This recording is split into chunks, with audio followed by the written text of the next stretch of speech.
UN এর মতো একটা নিরপেক্ষ বডি এসে ইনভেস্টিগেট করেছে, আর সেই ইনভেস্টিগেশনটা নালিফাই করতেছে কি আমাদের সেনাপ্রধান। উনি ভালো মতোই জানে যে প্রফেসর ইউনূসের সরকার উনার এই অ্যাসেসমেন্টটা মেনে নিবে না, সো উনি সরাসরি পাঠিয়ে দিয়েছে।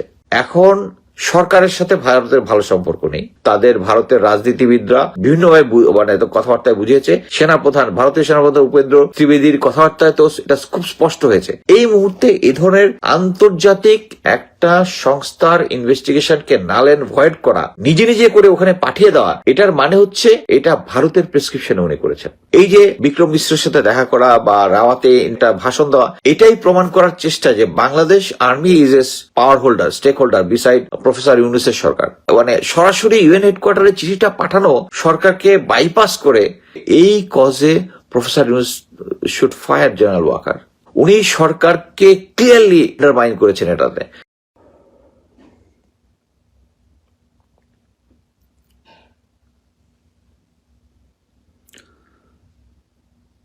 আসসালামু আলাইকুম। আমি এখন যেটা বর্ণনা করব সেটা হচ্ছে কালকে পিনাকিদা যে ভিডিওটা আপলোড করেছে, আশা করি আপনারা সেটা দেখেছেন। যদি না দেখেন তাহলে দেখে থাকবেন। এখানে যে জিনিসটা উনি বিস্তারিত বলেছেন, এই জিনিসটা আমার ভিউটা আমি একটু বলতে চাই। প্রথমত হচ্ছে যে আমরা সবাই জানি যে ইউনাইটেড নেশনস একটা বিস্তারিত ক্রাইম এগেনস্ট হিউম্যানিটি যেটা হয়েছে বাংলাদেশে শেখ হাসিনার আমলে, যেটা আমরা আগস্ট বা জুলাই আন্দোলন যেটা বলছি, সেই জিনিসটা একটা বিস্তারিত রিপোর্ট দিয়েছে। এবং আমরা এটাতে খুশি এই কারণে যেটা আন্তর্জাতিকভাবে স্বীকৃতি পেয়েছে, কারণ ইউনাইটেড নেশন এমন একটা এন্টিটি যার নিরপেক্ষতা নিয়ে আমাদের কারো কোনো দ্বিমত নাই।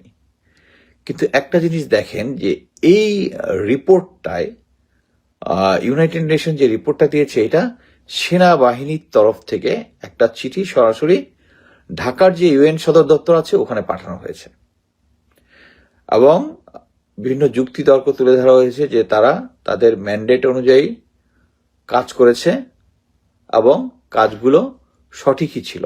বাংলাদেশ সেনাবাহিনী এই ধরনের কোনো ক্রাইম এগেনস্ট হিউম্যানিটিতে অংশগ্রহণ করেনি। এটা একটা টোটাল একটা আউটরেজিয়াস একটা জিনিস, যেটা আমি বলবো যে আপনারা যদি শেখ হাসিনা আমলটা খেয়াল করেন, সেই আমলে কিন্তু তারা ভারত আমাদের যে ফরেন পলিসি যেটা আছে এটা ক্রমাগত নিয়ন্ত্রণ করত। মনে করেন আমাদেরকে, আমরা শেখ হাসিনা যে ভুলটা করেছে, তারা কিন্তু ভারতের প্রেসক্রিপশন অনুযায়ী ক্রমাগত আমেরিকার এগেনস্টে কথা বলেছে। যেমন বলেছে এখানে যাওয়ার দরকার নাই, এত মাইল দূরে কেন আমরা যাব, অন্যান্য দেশ আছে। শুধু তাই নয়, আপনারা সবাই জানেন মার্সি বার্নিকাট যে এয়ারসেলার ছিল, তার গাড়িতে পর্যন্ত হামলা করেছে আওয়ামী লীগের থাগসরা। মানে এটা হচ্ছে যে কোনো কিছুই। আবার আমি এক্স্যাক্টলি ডেট টাইম মনে নাই, বাট এটুকু বলতে পারি যখন এটা সম্ভবত শেখ হাসিনার এইবার 2009 বা মানে এই পিলখানা হত্যাকাণ্ডের পর একবার যে ইউএন অ্যাসেম্বলি, যে জেনারেল সেক্রেটারি যে একটা মানে সিকিউরিটি কাউন্সিল যে অ্যাসেম্বলি হয়েছে, ওখানে গিয়ে শেখ হাসিনা বিবৃতি দিয়েছিল যে পাকিস্তানের এগেনস্টে, যে পাকিস্তান টেররিজম হারবার করে। এবং যেটা আমাদের অ্যাকচুয়ালি আমাদের সাথে যে পাকিস্তানের সম্পর্ক, ভারতের সম্পর্ক, যে কোনো দেশের সম্পর্ক, উইদাউট এনি ইন্টারেস্ট ভারত পাকিস্তানের যে দ্বন্দ্ব আছে ওইটার মধ্যে আমাদের নাক গলানোটা উচিত হয়। কিন্তু এখানে কিন্তু ভারতের প্রেসক্রিপশনে শেখ হাসিনা কিন্তু সিকিউরিটি কাউন্সিল এটা বলে আসছিল। সেম জিনিস কিন্তু এখন হচ্ছে। এখন মনে করেন যে আপনারা কি দেখতেছেন যে বর্তমানে প্রফেসর ইউনূসের সরকার, এর সাথে কিন্তু ভারত কমফোর্টেবল না। আপনারা দেখেছেন উপেন্দ্র ত্রিবেদী যে আছে ভারতের সেনাপ্রধান, সে কিন্তু বলেছে যে নেক্সট যখন নির্বাচিত সরকার আসবে তাদের সাথে ভালো সম্পর্ক হবে। কিন্তু তার সাথে যে আর্মির 1-to-1 ভালো রিলেশন আছে এটা কিন্তু সে অ্যাডমিট করেছে। এবং আমরা জানি যে 5ই আগস্ট জেনারেল ফজলে আলী আকবর বলেছেন যে সরাসরি ইউএন ইন্ডিয়ান সেনাপ্রধান জেনারেল ওয়াকারকে কল করেছে। এখন একটা জিনিস দেখেন যে আমরা যেরকম এক্সপ্লেন করেছি যে আমাদের সেনাপ্রধান একটা দেশের সেনাপ্রধান, হ্যাঁ, উনি তো দেশের প্রধান না, উনি সরাসরি এর আগে যে বিক্রম মিশ্রের সাথে দেখা করেছে বা সেনাপ্রধান, ভারতীয় সেনাপ্রধানের সাথে সরাসরি উনি যোগাযোগ করতে পারেন না, ওনাকে করতে হবে অফিসিয়ালি সরকার টু সরকারের মাধ্যমে। এখানে সেনাপ্রধান টু সেনাপ্রধান শুধু হতে পারে হচ্ছে some bilateral issue, army to আর্মির মধ্যে কিছু bilateral training and other thing issue থাকে, কিন্তু ন্যাশনাল পলিটিক্স নিয়ে তারা পারে না। সেম হচ্ছে ইউএন। আপনারা জানেন যে ইউএন কিন্তু একটা এন্টিটি, মানে হচ্ছে ইউএন কিন্তু একটা দেশের মতো। ইউএন এ যারা চাকরি করে তারা কিন্তু ইউএন এর পাসপোর্ট ইউজ করে। তারা কিন্তু মনে করেন যে একজন বাংলাদেশি যে ইউএন এ চাকরি করতেছে, হ্যাঁ, তারা কিন্তু ইউএন এর passport issue, it's like another country. এবং এখানে প্রফেসর, আমরা সবাই জানি যে প্রফেসর ইউনুস অ্যাকচুয়ালি এই ক্রাইম এগেন্স্ট হিউম্যানিটিটা ইনভেস্টিগেট করার জন্য ইউএন হেডকোয়ার্টার আগেই শেখ হাসিনা থাকার সময় উনি অ্যাপ্রোচ করেছিল এটা ইনভেস্টিগেট করার জন্য, রাজি হয় নাই। কিন্তু এই প্রফেসর ইউনুস এটা এনে ত্বরান্বিত করেছে জিনিসটা। এখন দেখেন, প্রফেসর ইউনুস এনেছে এবং ইউএন এর মতো একটা নিরপেক্ষ বডি এসে ইনভেস্টিগেট করেছে, আর সেই ইনভেস্টিগেশনটা নালিফাই করতেছে কি আমাদের সেনাপ্রধান। এটা একটা অ্যাবসার্ড জিনিস না? এটা অ্যাবসার্ড জিনিস না?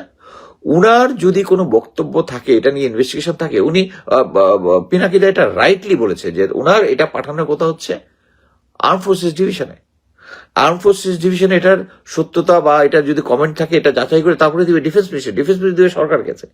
এখন উনি ভালো মতোই জানে যে প্রফেসর ইউনুসের সরকার উনার এই অ্যাসেসমেন্টটা মেনে নিবে না, সো উনি সরাসরি পাঠিয়ে দিয়েছে। এটা কিন্তু এর আগে বিক্রম মিশ্রের সাথে দেখা করা থেকে শুরু করে উনি যে রাওয়াতে যে যে একটা আউটরেজিয়াস একটা ভাষণ দিয়েছিলেন, এবং এইটার সাথে কিন্তু একই সূত্রে গাথা। আমি মনে করি যে এখন সরকারের সাথে ভারতের ভালো সম্পর্ক নেই। সরকারের সাথে ভালো সম্পর্ক, এটা তা বিভিন্নভাবে তাদের ভারতের রাজনীতিবিদরা বিভিন্নভাবে মানে কথাবার্তায় বুঝিয়েছে। সেনাপ্রধান, ভারতীয় সেনাপ্রধান উপেন্দ্র ত্রিবেদীর কথাবার্তায় তো এটা খুব স্পষ্ট হয়েছে। এই মুহূর্তে এ ধরনের আন্তর্জাতিক একটা সংস্থার ইনভেস্টিগেশনকে নাল এন্ড ভয়েড করা, নিজে নিজে করে ওখানে পাঠিয়ে দেওয়া, এটার মানে হচ্ছে এটা ভারতের প্রেসক্রিপশনে উনি করেছেন। এখানে কোনো ডাউটের কোনো কিছু নাই। কারণ এখন আপনি দেখবেন যে ভারতীয় মিডিয়া এবং তাদের যে বিভিন্ন ধরনের, আমি অলরেডি কয়েকটা ফেসবুক পেজে দেখেছি, ইউএন এর ইনভেস্টিগেশনকে তারা এখন নাল এন্ড ভয়েড করার চেষ্টা করতেছে, বেসড অন যে আর্মি থেকে এটাকে বলেছে যে এটা বিশ্বাসযোগ্য না, এবং তারা বিভিন্ন বিভিন্ন উদাহরণ দেওয়ার চেষ্টা করতেছে। তার উদাহরণ না, কোনো প্রমাণ ছাড়াই বলতে যাচ্ছে যে তারা তাদের ম্যান্ডেট অনুযায়ী কাজ করেছে, কিন্তু এর মধ্যে বলেই নেই যে জুলাই আগস্টে যে তারা যে ইনএইডব্লিউসি পাওয়ারে গিয়েছিল, তাদের ইয়া ছিল কি, তাদের অপারেশনাল ম্যান্ডেট কি ছিল, এখানে যে অপারেশনাল অর্ডার ছিল ওখানে কি ছিল, বা তারা তো তখন বেসিসি পাওয়ার পায় নাই। এটা রাইটলি পিনাকিদা ক্লিয়ারলি, একদম ক্রিস্টাল ক্লিয়ারলি বলে দিয়েছেন যে ম্যাজিস্ট্রেট যদি থেকে থাকে ওখানে যত জায়গায় ফায়ার হয়েছিল, অ্যাটলিস্ট 3 আগস্টের যে অফিসারদের সাথে ভাষণ, ওখানে তো আমার যদ্দূর মনে পড়ে 19,000 রাউন্ড লাইভ অ্যামিউনিশন ফায়ার হয়েছে দিয়েছিল, কোন জায়গায় এঙ্গেজ হয়েছিল। এটার পরে এই জিনিসগুলো সরাসরি ইউএন হেডকোয়ার্টারে পাঠিয়ে দেওয়া মানে হচ্ছে সরকারকে অবজ্ঞা করা। এবং এই উসিলাতে এখন ভারতীয় মিডিয়া এবং অন্যান্যরা দেখবেন এটা চিল্লাপাল্লা করতেছে কি, যে সেনাবাহিনী বলেছে যে ইউএন এর যে ইনভেস্টিগেশন এটা সহি হয় নাই। Very wrong. আমি মনে করি যে জেনারেল ওয়াকারের মানে অডাসিটি ধীরে ধীরে এমন পর্যায়ে চলে যাচ্ছে যেটা একসময় আমার মনে হয় একটা ফিউচারে এমন একটা ক্রাইসিস তৈরি করবে আমাদের কমান্ড স্ট্রাকচারে। এবং উনি যেটা, এই যে বিক্রম মিশ্রের সাথে দেখা করা বা রাওয়াতে একটা ভাষণ দেওয়া, এটাই প্রমাণ করার চেষ্টা যে Bangladesh army is also a power holder, stake holder beside professor ইউনুসের সরকার। নাহলে এটার ওনার করার কোনো মানে সরাসরি ইউএন হেডকোয়ার্টারে চিঠিটা পাঠানো সরকারকে বাইপাস করে, এটা মানে আমি বলবো যে এই কজে professor Yunus should fire general Waker. Clear, উনি সরকারকে ক্লিয়ারলি আন্ডারমাইন করেছেন এটাতে।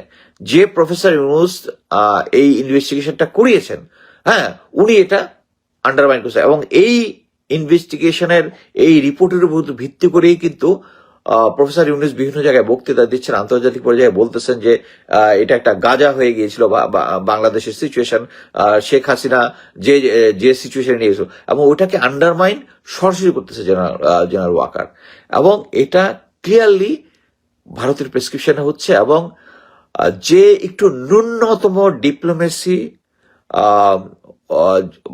মানে সরকার কিভাবে কাজ করে, আর্মি কিভাবে কাজ করে এটা বুঝে, তারাই কিন্তু এই জিনিসটা যে একটা মানে মানে আউটরেজিয়াস অ্যাক্ট হয়েছে জেনারেল ওয়াকার, এটা বুঝবেন। আমাকে রিসেন্টলি বিভিন্ন মিলিটারি অফিসার যারা আমার সাথে আগে চাকরি করেছেন তারা আমাকে এখন বোঝানোর চেষ্টা করতেছেন যে কমরেডশিপ is very important in military, আমরা একজন আরেকজনের পাশে দাঁড়াবো। আরে ভাই, 10 লংয়ের একজন অফিসার যাকে মেজর মকসুল, পরবর্তীতে জেনারেল আইকিবি তাকে কর্নেল পর্যন্ত প্রমোশন দিয়েছিলেন, তাকে ডেকে তাকে তুলে এনে তার একটা একটা করে দাড়ি ছিঁড়েছে তাকে। সেই অফিসার পিলখানা হত্যাকাণ্ডের বিষয়ে কথা বলার সময় উনি কনসার্ন তুলেছিলেন, তার কনসার্নটা তুলেছিলেন প্রাইম মিনিস্টারের সামনে। উনাকে শুধু তাই না, উনার পুরা পরিবারকে একদম মানে কেউ তার পাশে দাঁড়ায় নেই, তার কোনো কোথাও চাকরি হয়নি, কেউ যাতে চাকরি তাকে না দেয় এটা এনশিওর করেছে। তখন আপনার কমরেডশিপ কোথায় ছিল? হ্যাঁ, এখন আপনি মানে মুখ দিয়ে খারাপ ভাষা চলে আসে, পাবলিকে খারাপ কথাবার্তা বলতে চাই না, কিন্তু তখন আপনাদের কমরেডশিপ কোথায় ছিল? জেনারেল ব্রিগেডিয়ার জেনারেল কি বলে আজমি স্যারকে যখন করেছিল, হাসিন স্যারকে যখন অ্যাবডাক্ট করেছিল, যখন তাকে নিয়ে গেছে, তখন এই কমরেডশিপটা কোথায় ছিল? শুধু এই কজন না, আমি যে 3 জনের নাম মনে আসছে তাই বলছি, বাকিদেরটা যখন ছিল। এখন আপনি আসছেন, এখন জেনারেল ওয়াকার যতগুলা গুম খুনের সাথে জড়িত সবাইকে সেভ করতেছে। উনি 5 তারিখের পরে যখন জাতির উদ্দেশ্যে ভাষণ দিয়েছে তখন বলেছিলেন যে প্রত্যেকটার বিচার হবে। কোথায় বিচার হচ্ছে? 7 মাস হয়ে গেছে। এতদিন বলেছেন ধীরে ধীরে ধীরে ধীরে হবে, এতদিন ক্লিয়ার উনি বিচার করবেন না। এখন একটা জিনিস বুঝেন, আমি সেনাবাহিনীতে 28 বছর চাকরি করেছি, এবং আমার যদি বিএমএ থেকে শুরু করে বিভিন্ন জায়গায় দেখেন, কোনো এক সৈনিক অফিসার কেউ আমার কাছে হেল্প চেয়েছে, আমি গোয়েন্দা সংস্থায় চাকরি থাকাকালীন সময় আউটসাইড অনেক জায়গা থেকে অনেক ক্রাইসিস অনেক অফিসার ফেস করেছে, আমি চাকরি নিয়ে রিস্ক নিয়ে তাদেরকে হেল্প করেছি। চাকরির রিস্ক নিয়ে, যে আমি জানি যে এখানে যদি আমি হেল্প করতে চাই অফিসিয়ালি পারবো না, আমি তাদেরকে হেল্প করছি। এখন আমাকে ভাই কমরেডশিপ শিখাইতে আসেন না সেনাবাহিনীর। I know what is কমরেডশিপ। এখন আমরা যেটা ক্লিয়ারলি আপনাদেরও বোঝা উচিত যে জেনারেল ওয়াকার যে কাজটা করেছে ইটস আউটরেজিয়াস, এবং উনি সঠিক লাইনে নাই। এবং এটা আপনারা এখন তাদেরকে যারা বিভিন্ন সময় এই আন্দোলনটাও করেছেন হাসিনার এগেন্সটে, তাদের অনেকেও বিভিন্ন পদবি করার জন্য, রিটায়ার করার পরে যদি আমি কর্নেল হিসেবে, লেফটেন্যান্ট কর্নেল, আমি এখন যদি অ্যাপ্লাই করে আমাকে কর্নেল র্যাঙ্ক দিয়ে দিবে, আমি জানি ভালো মতোই, কিন্তু বদলে কি বলবে যে আমার মুখ বন্ধ রাখতে হবে, এই জন্য আমি কোনো কিছু অ্যাপ্লাইও করি নাই। ওনারা জেনারেল ওয়াকার এইসব অফিসারদেরকে বিভিন্ন ডেকে বিভিন্ন জায়গায় কাউকে দিচ্ছে। আবার ওই যে বললাম যে দাড়ি টেনে ছিঁড়েছিল ওই অফিসার যে চাকরি গিয়েছিল, হ্যাঁ, ওই অফিসারকে কিন্তু জেনারেল ওয়াকার কিন্তু তার চাকরি করে নাই, নর্মাল রিটায়ারমেন্ট দেয় নাই, তাকে যে স্যাক করেছিল ওই অবস্থায় রেখেছে। সো এখানে হচ্ছে যারা মানে আওয়ামী লীগের আমলে যে সিচুয়েশনটা ছিল এক্স্যাক্টলি শেখ আর্মির ভিতরে সেই একই সিচুয়েশন আছে। এটা যদি কেউ না বুঝেন তাহলে কিছু করার নাই। এই যে লাস্ট সেনাপ্রধানের যে একটা, এটা ভারত থেকে প্রেসক্রাইব হয়ে বলেছে। আমার এতে কোনো ডাউট নাই। যারা এই জিনিসটা বুঝেন, যারা ডিপ্লোমেটি বুঝেন, যারা সেনাবাহিনী কিভাবে কাজ করে বুঝেন, তাদের এটা ক্লিয়ারলি বোঝা উচিত। সো আমি মনে করি প্রফেসর ইউনূসের এখন জেনারেল ওয়াকারকে সরানো ছাড়া আর কোনো গতি নাই। আদারওয়াইজ আপনি সেনাবাহিনীকে শুদ্ধ করতে চান, আপনার সেনাবাহিনীর ভাবমূর্তি পুনরুদ্ধার করতে চান, তাহলে আপনাকে করতে হবে যারা এটা এই গুম খুনের সাথে জড়িত তাদেরকে আলাদা। এই অনেকদিন পরে আজকে দেখলাম মেজর জেনারেল শাফিনের এগেনস্টে কি দেশ থেকে নিষেধাজ্ঞা বেরোচ্ছে।